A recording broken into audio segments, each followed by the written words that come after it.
All India radio செய்தி கதம்பம்.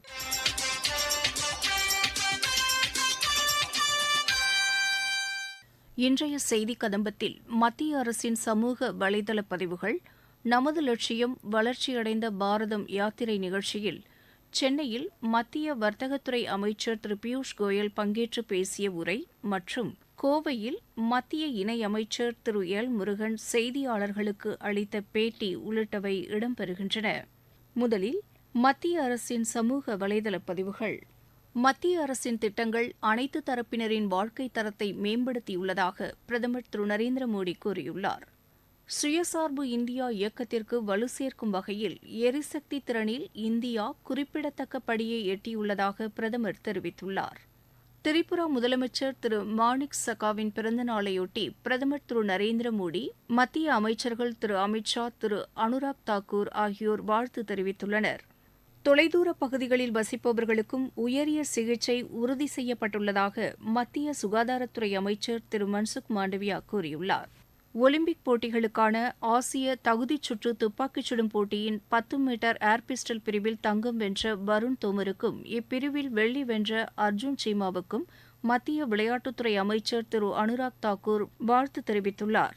கோவை மாவட்டம் அன்னூர் பகுதியில் நடைபெற்ற நமது லட்சியம் வளர்ச்சியடைந்த பாரதம் யாத்திரை நிகழ்ச்சியில் 1,15,00,000 ரூபாய் மதிப்பிலான கடன் உதவிகளை தகவல் ஒலிபரப்புத்துறை இணையமைச்சர் டாக்டர் எல் முருகன் பயனாளிகளுக்கு வழங்கினார்.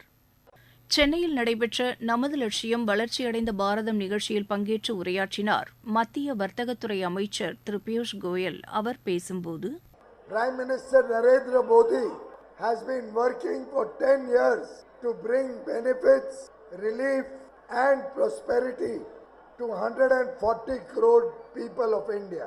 He understands the difficulties that small street vendors face because they do not have money in their hand to buy the material for their shop.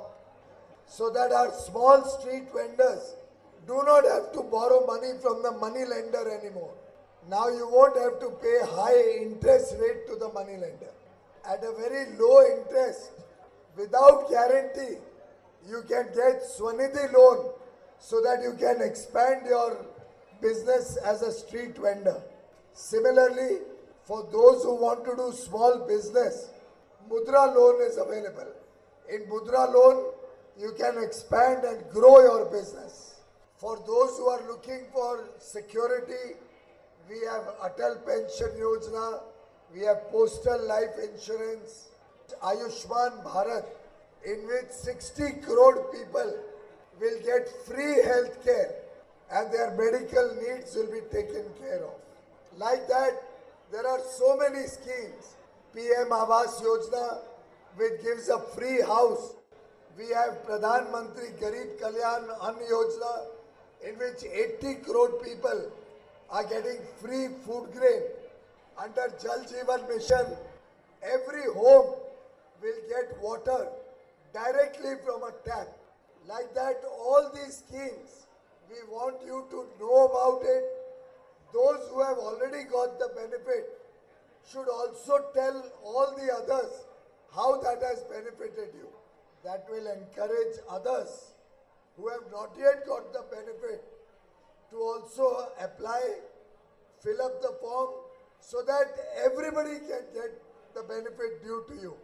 Coimbatore மாவட்டம் அன்னூர் பகுதியில் இன்று நடைபெற்ற நமது லட்சியம் வளர்ச்சியடைந்த பாரதம் நிகழ்ச்சியில் பங்கேற்ற பின்னர் செய்தியாளர்களிடம் பேசினார் தகவல் ஒலிபரப்புத்துறை இணையமைச்சர் டாக்டர் எல் முருகன். அவர் பேசுகையில், 2047 நாம் 100வது சுதந்திர தினம் கொண்டாடும் பொழுது இந்த தேசம் உலகத்திற்கு வழிகாட்டியாக இருக்கின்ற தேசமாக, வளர்ச்சியடைந்த நாடாக இருக்கின்ற தேசமாக இருக்க வேண்டும் என்பது நம்முடைய பிரதமர் திரு நரேந்திர மோடிஜி அவர்களுடைய லட்சியமாக இருக்கிறது. அதற்காகத்தான் பிரதமர் திரு நரேந்திர மோடிஜி அவர்கள் கடந்த 9 ஆண்டுகள்ல ஏழை எளிய மக்களுடைய முன்னேற்றத்திற்காக செய்த சாதனைகள், திட்டங்கள், பயனாளிகளை நேரடியாக சந்திப்பது, பயனாளிகளிடத்துல உரையாற்றுவது, அல்லது பயன் போய் சேராதவர்களை அவர்களை இதுல சேர்ப்பது, 100% பயனாளிகளை இந்த வளர்ச்சியடைந்த பாரதம் யாத்திரை சென்று சேர வேண்டும் என்பதுதான் நோக்கம். இந்த யாத்திரை கிட்டத்தட்ட இந்தியா முழுவதும் 3000த்திற்கும் மேற்பட்ட வாகனங்கள் சென்று ஒவ்வொரு கிராமத்திற்கும், ஒவ்வொரு நகராட்சி பகுதிகளுக்கும், மாநகராட்சி பகுதிகளுக்கும், டவுன் பஞ்சாயத்து பகுதிகளுக்கும் கூட சென்று கொண்டிருக்கிறது. அதே போலதான் இந்த யாத்திரையினுடைய மிக முக்கியமான இன்னும் மெடிக்கல் கேம்ப் நடத்துவது, ஆதார் கார்டு செலுத்துவது, பிரதமரனுடைய ஆயுஷ்மான் பாரத் என்று சொல்லக்கூடிய ஆயுள் காப்பீட்டு திட்டத்திற்கான அட்டை கொடுப்பது போன்ற அனைத்து திட்டங்களும் இந்த பகுதியில் நடைபெறும். இந்த வாகனத்தில் இந்த வாகனம் மோடி அவர்களுடைய உத்தரவாத வாகனம். 2047 இந்த நாடு வளர்ச்சி அடைந்த நாடாக இருக்கும், ஏழை மக்கள் இல்லாத நாடாக இருக்கும், அனைத்து மக்களுக்கும் கிடைக்கின்ற நாடாக இருக்கு. அதற்கான உத்தரவாதத்தை கொடுக்கின்ற வாகனம் இந்த மோடிஜி அவர்களுடைய உத்தரவாத வாகனம். ஒரு இன்ஃப்ராஸ்ட்ரக்சர், அதாவது உள்கட்டமைப்பு வர வேண்டியது அவசியம் நமக்கு. அதே நேரத்தில் உள்கட்டமைப்பு பண்ணும் பொழுது அந்த உள்கட்டமைப்பு வந்து யாரும் பாதிக்கப்படக்கூடாது என்பதும் நாம் கவனத்தில் கொள்ள வேண்டும். அதே நேரத்தில் அவர்களுக்கு இழப்பீடு தொகை மார்க்கெட்டை விட 3 மடங்கு அதிகமாக, அந்த மார்க்கெட் ரேட்டை விட எப்பயுமே அக்யூசேஷன் வரும்போது மார்க்கெட் ரேட்டை விட அதிகமான ரேட் கொடுத்து தான் இழப்பீடுகள் எடுக்கப்படுகிறது. அதை உறுதி செய்து யாருக்கும் பாதிப்பு இல்லாத விதத்தில் நாம் அடிப்படை கட்டமைப்பையும் உறுத்த வேண்டும்.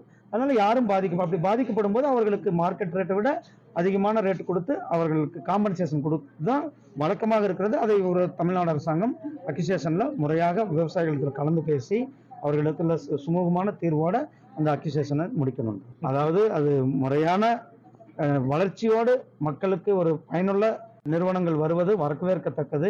அதே நேரத்தில் அரசாங்கம் இன்னைக்கு 3 மடங்கு மின்சார கட்டணத்தை உயர்த்தியிருக்கிறார்கள்.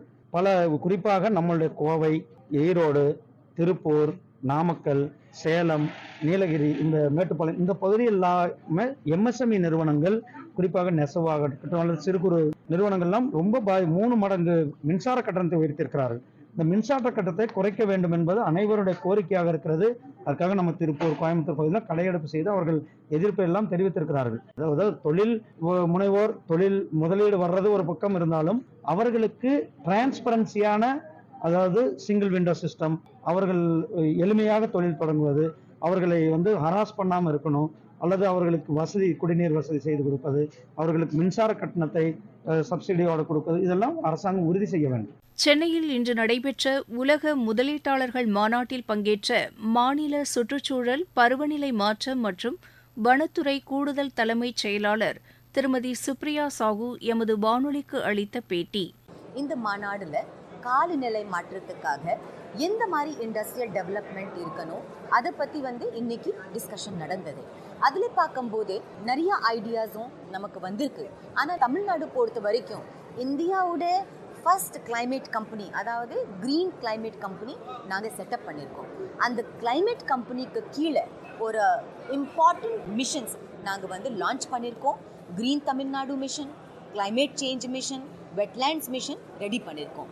அது மட்டும் இல்லை, ஒவ்வொரு டிஸ்ட்ரிக்டில் நம்ம கால மாற்றத்துக்கு இந்த நிறைய ஸ்கீம்ஸ் எல்லாம் இம்ப்ளிமெண்ட் பண்ணுறதுக்காக கலெக்டர்ஸ் தலைமையில் டிஸ்ட்ரிக்ட் லெவலில் காலநிலை மாற்ற இயக்கம் நாங்கள் செட்டப் பண்ணியிருக்கோம். ஸோ ஒரு ஃப்ரேம் ஒர்க்கும் இப்போ ரெடி ஆயிருக்கு.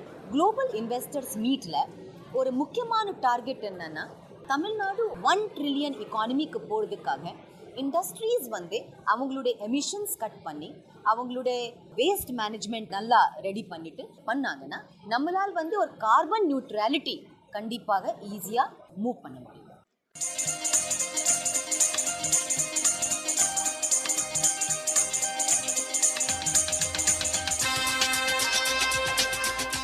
இத்துடன் இன்றைய செய்திக் கதம்பம் நிறைவு பெறுகிறது.